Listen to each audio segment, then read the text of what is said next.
Hello.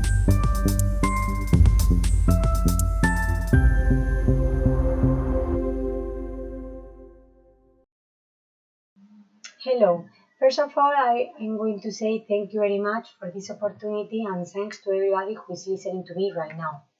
As the title indicates, I will share with you the benefit of unconscious awakening or silent meditation practice after a brain injury, always favoring the linguistic expression. Here you can see the index about what I will deal now. Generally, individuals who suffer an acquired brain injury (ABI) experience several cognitive impairments such as memory, attention, emotional control, behavior, or linguistic alteration. Let's now close our eyes for a second and let's imagine a young woman walking down the street. However, suddenly she starts saying incoherent sentences to her partner. Perhaps it caused a shock to him and the person who passed by too, while she does not realize nothing at all because also she is awake and stand up, she is unconscious. This isolated incident can come from a focal epilepsy seizure because certain brain disorders, occasionally most of them on the left frontotemporal hemisphere, can disrupt its normal functioning to cause various neurological impairments. Among all of these, we can say epilepsy and aphasia. As all probably we know, epilepsy is an abnormal pattern of electrical activity with the brain network, and aphasia is a language disorder that affects a person's ability to communicate and comprehend the language. Both conditions highlight the brain vulnerability, and recent studies have shown that it's normal. Individuals with epilepsy can increase a risk of developing language impairments, such as aphasia. What about if we ask ourselves, is it possible to develop epilepsy and aphasia more than 60 years after experiencing a traumatic brain injury, TBI? So here we have a real case from the own author, me, that happened in 2006. I had a traffic accident and later I was recovering myself until 2008 and I got my normal routine life, studying and so on until 2021. But what happened in 2022? I really don't know. I got acquired brain injury and cognitive impairments such as epilepsy and aphasia without any reason at all. So, this research is a comprehensive model about advantages of the unconscious awakening and the silent practice, like meditation of the linguistic and cognitive impairments. This experiment is to see the clear disconnection between the head end and the unconscious symptoms. Both concepts represent clear differences because the silent practice helps to quiet the mind and increase mental clarity to order the thoughts, reducing the anxiety and favoring always the emotional regulation and oral speech. After dealing with these two disorders, aphasia and epilepsy, we are going to name Jill Taylor, who in her book, Maestro of Insight, she tells from her personal perspective a journey of recovering challenging epilepsy and aphasia after a stroke. In fact, the neurological recovery sometimes is thanks to the effort and willpower of the person affected, like was my case, as I told you previously. Particularly in terms of linguistic rehabilitation, neuroplasticity can play a significant role. The research suggests that the regular meditation or silent practice can have positive effect on the brain, including promoting neuroplasticity and language disorders. The silent rehabilitation benefits linguistic ability and cognitive abilities, such as attention, memory, language processing, self-awareness, cultivating communication skills, facilitating neuroplasticity pathways. Following this objective, the participant of this condition will improve thought organization and oral speech. Firstly, the main point is to identify the linguistic cognitive impairments in individuals with brain injuries.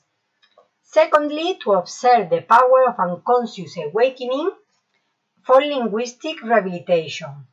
Later, we have to evaluate the benefits of neuroplasticity, to investigate the impact of meditation on speech production and the effect on stress and anxiety reduction, like emotional control. And the last one is to assess the direction of frequency level of the linguistic answer after the silent practice.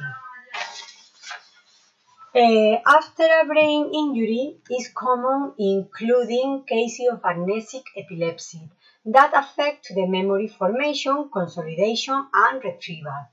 And having difficulty with memory encoding can affect especially to the ability of communication effectively. For example, we have an individual who has difficulty remembering recent events. So this can result difficulty to recall of information and complete a whole conversation.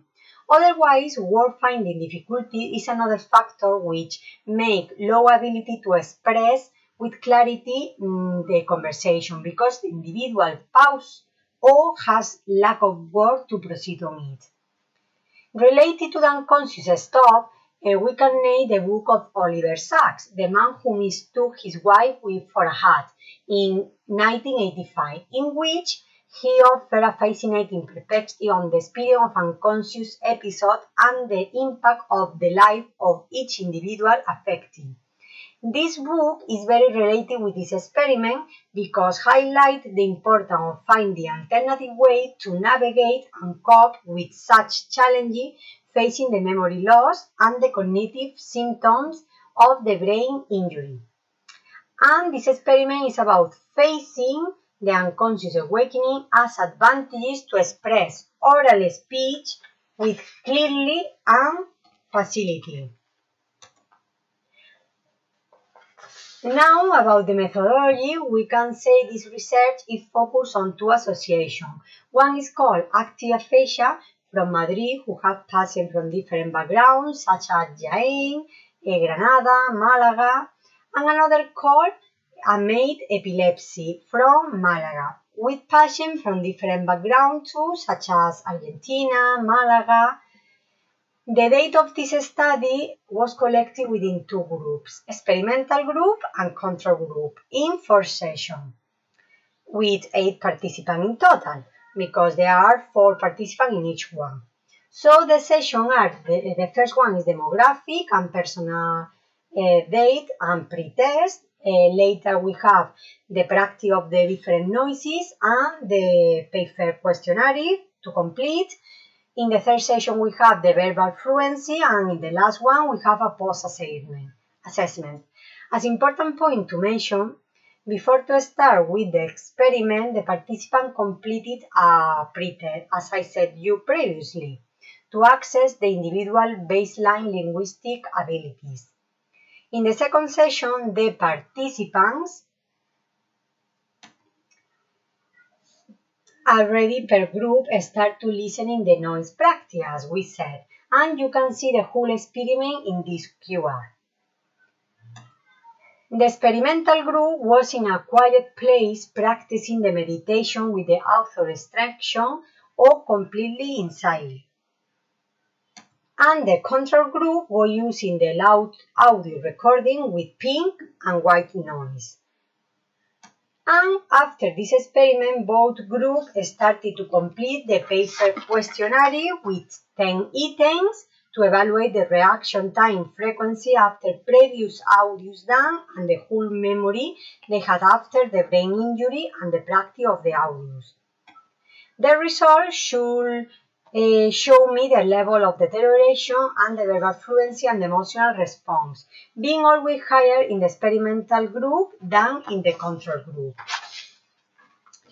And the last session, I have done a post-assessment to observe the difference of the progress made by each individual. And in general, each test of the experiment is evaluated by values made from the own author from 0.1 to 1.0.